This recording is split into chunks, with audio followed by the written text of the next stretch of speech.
अस्सलाम वालेकुम वरहमतुल्लाह। सूरह शूरा कुरान पाक की 43वीं सूरत जो मक्का मुकर्रमा में नाजिल हुई है।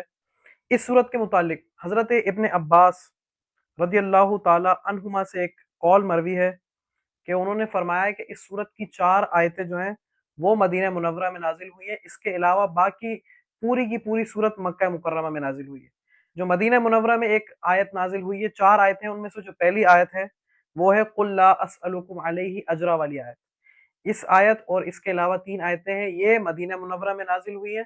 इसके अलावा पूरी की पूरी सूरत मक्का मुकर्रमा में नाजिल हुई है। इस सूरत के अंदर 5 रुकू हैं। इस सूरत में 53 आयात हैं।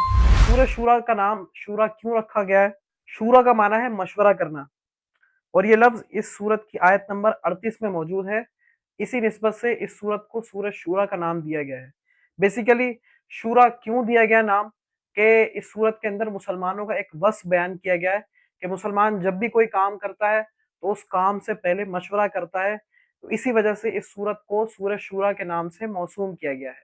सूरह शूरा का मरकजी मजमून क्या है वो भी आपके साथ शेयर करते हैं कि इस सूरत का मरकजी मजमून यह है कि इसमें अल्लाह ताला की वहदानियत पर ईमान लाने, रसूल अकरम सल्लल्लाहु अलैहि वसल्लम की रिसालत के दुरुस्त होने और लोगों के मरने के बाद दोबारा जिंदा किए जाने और अमाल के अज्जा, यानी कि जो अच्छे अमाल करेंगे उस पे जो अज्जा मिलेंगे, बुरे अमाल जो करेंगे उस पे जो सजा मिलेगी, इसको बयान किया गया है। और अल्लाह ताला की वही के मुतालिक भी इस सूरत में कलाम किया गया है। इसके अलावा कुछ और भी चीजें हैं जो इस सूरत में अलग अलग जिक्र किए हैं, वो आपके साथ पॉइंट वाइज जिक्र करते हैं। नंबर 1, इसकी इब्तिदा में ये बयान किया गया है कि जिस तरह लोगों तक अल्लाह के अहकाम पहुंचाने के लिए अल्लाह ताला ने तमाम अंबिया और मुरसलीन की तरफ वही फरमाई है, इसी तरह ए महबूब सल्लल्लाहु अलैहि वसल्लम आपके रब ने आपकी तरफ भी वही नाजिल फरमाई है। इस सूरत में अंदर सबसे पहले जो जिक्र किया गया है वो नबी अकरम सल्लल्लाहु अलैहि वसल्लम की तरफ वही जो आती थी उसको बयान किया गया है। दूसरा, इसमें यह बयान किया गया है कि जमीन और आसमान में मौजूद हर चीज का मालिक अल्लाह ताला है और उसकी अजमत और शान ये है कि उसकी किबरियाई और उसकी हैबत से आसमान जैसी अजीम मखलूक फटने के करीब हो जाते हैं। फरिश्ते अल्लाह ताला की हम्द व तस्बीह करते हैं और ज़मीन वालों के लिए मगफिरत की दुआ मांगते हैं, और मुशरिकीन के तमाम अमाल अल्लाह ताला के सामने हैं। नंबर 3, ये बताया गया है कि तमाम नबियों को एक ही हुक्म दिया गया, और वो ये कि वो दीन को सही तरीके से कायम करें, यानी अल्लाह की तरफ से दीन पर जिस तरह अमल करने का फरमाया गया है उस पर उसी तरीके से अमल करें। नंबर 4, इस सूरत में यह बयान किया गया है कि नबी अकरम सल्लल्लाहु अलैहि वसल्लम की सदाकत जाहिर होने के बावजूद उनकी नबूवत और रिसालत का इनकार करने वाले उनका रद्द किया गया है और उन्हें कुर्बे क़यामत से डराया गया है कि तुम इनकार तो कर रहे हो लेकिन क़यामत के दिन से भी आगाह रहो कि तुमसे पूरा पूरा हिसाब लिया जाएगा। नेज़ क़यामत के दिन के होलनाक अजाब को भी इस सूरत में जिक्र किया गया है ताकि कुफ्फार के दिलों में डर पैदा हो, और जन्नती नेमतों के औसाफ बयान किए गए ताकि नेक अमाल करने वालों को भी खुशी मिले कि जो नेक अमाल कर रहे हैं क़यामत वाले दिन उनको उनके अज्जा भी मुयस्सर आएंगे। नंबर 5, ये बताया गया है कि रिस्क अल्लाह ताला के दस्ते अक़दस में है और वो हिकमत और मसलहत के मुताबिक अपनी मखलूक को अता करता है, यानी कि जिसको जितना चाहता है उतना ही अता फरमाता है।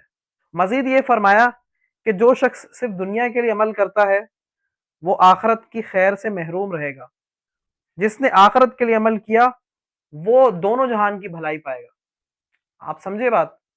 यानी कि ये जो शख्स दुनिया के लिए अमाल करता है उसको सिर्फ दुनिया मिलेगी, आखिरत में उसका कोई हिस्सा नहीं होगा।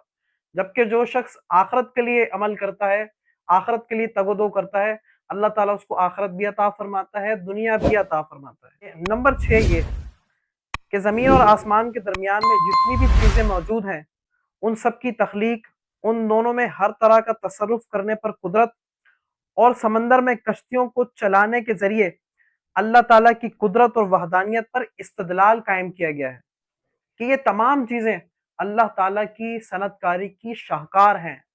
नंबर 7, ये बताया गया है कि दुनिया और आखिरत में कामयाबी हासिल करने वाले वो लोग हैं जो आखिरत के लिए अमल करते हैं, बेहयाई वाले कामों से बचते हैं, अपने रब की पैरवी करते हैं, उसके अहकामात पर अमल करते हैं, علم اور معرفت رکھنے والوں سے مشورہ کرتے ہیں، ظلم اور سرکشی کرنے والوں کو سزا دیں اور مصیبت آنے پر صبر وغیرہ کریں۔